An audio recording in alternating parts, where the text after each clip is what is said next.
the PGMOL, who've said they'll not be appointing Konstantin Hatzidakis to fixtures in any of the competition it serves, whilst the FA investigates the incident involving the assistant referee and Liverpool defender Andrew Robertson at Anfield.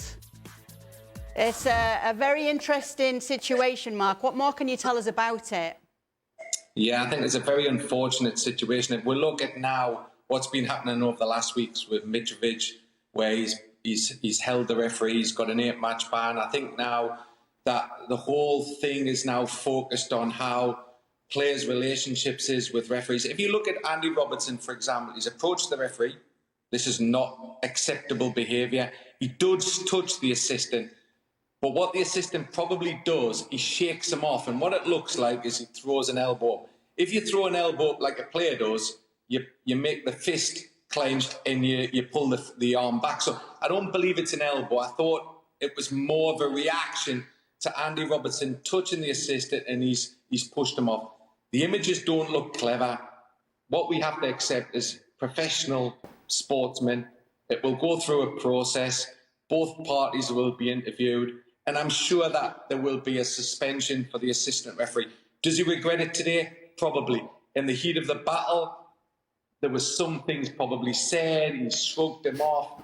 I don't condone what happened. However, what we have to look at now over the course of the next weeks is how we improve players' behaviour, coaches' behaviour. Because what we saw over the weekend, we saw coaches getting sent off. They wouldn't shake hands before the game.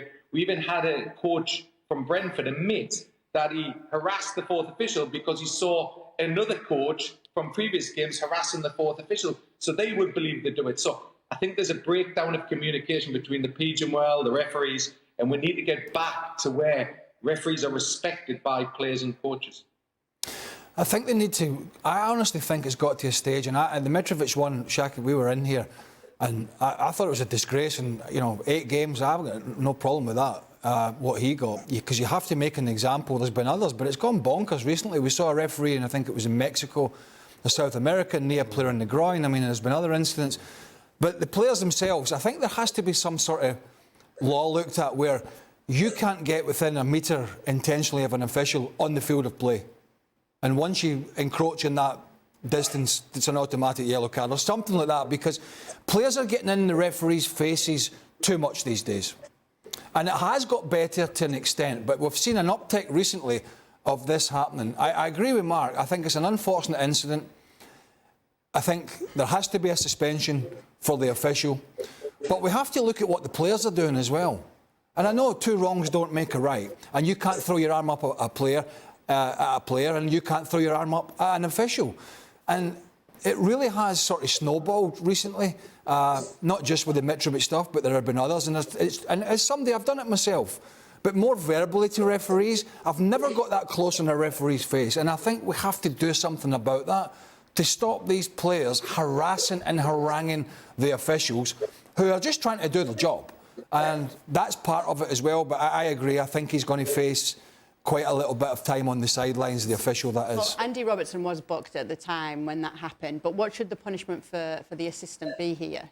Well, I think Robertson could quite easily get a 4-game suspension. Now, to the point that everybody's been making about players approaching referees, Bruno Fernandes put his arms on the referee, and my recollection was not punished for it. It was seen, it was caught on camera, nothing done about it. But then you've had a snowballing of those incidents. Mitrovic, key to point here, where he went by far and above and beyond.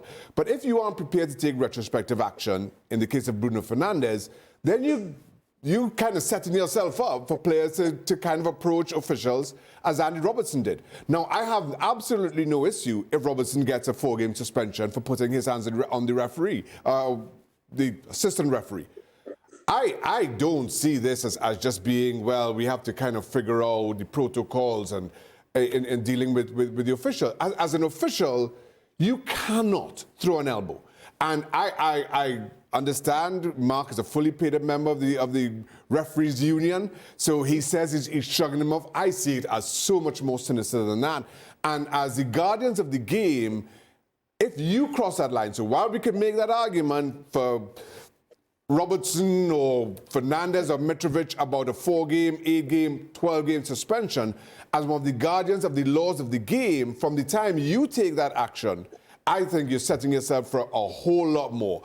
Well, I'm not going to go so far as to say never official in the top flight game ever again, but I'd be surprised if we see him for at least another season. Well, they tried to set a precedent a while back about only the captains can go and talk to the referees, but it seems it's just you know, it's got worse. And the other side, suspend the players. Suspend the players who do that. Exactly. And the only way to stop it, in a sense, if you don't have a law about how close you can encroach, is to book everyone that does it. Now, I thought with VAR we'd see less of this, but we've actually seen more of it, of the harassing and haranguing. Now, these players are so stupid and thick, they don't understand. When you see a penalty decision given, or you see a big decision, they surround the referee, and they harangue him and they harass him and they get in his face. I mean, have they not figured out yet that he's going to wait on a decision to be made from upstairs? So, yeah, look, the players are at fault, but this official's at fault. But I hope he doesn't. I hope we see him running the line again as an assistant in the Premier League, because one mistake shouldn't end somebody's professional career, but it's certainly something to learn from. Ian? Well, I think this is part of a bigger issue, and Mark Clattenburg has touched on it. We are seeing now in every single game, we are seeing players crowding around the referee, most of the time trying to get opposition players booked or sent off. It's a horrible look for football. It leaves a nasty taste in the mouth to watch it. And this is all part of that thing where you're getting players haranguing the officials. And Craig just touched on it. Why not bring in a law as of the start of next season that says only the captain can approach the referee to make any argument or any kind of case or have any kind of dialogue. Anyone else who does it is going to be booked. There'll be a load of bookings to begin with, and it might be a little bit stupid, but pretty soon the players would get the message. And I think we really do have to do that. And another thing that goes on in every game is this hectoring of the fourth official on the sideline. Why does he have to put up with that kind of ear bashing in the game?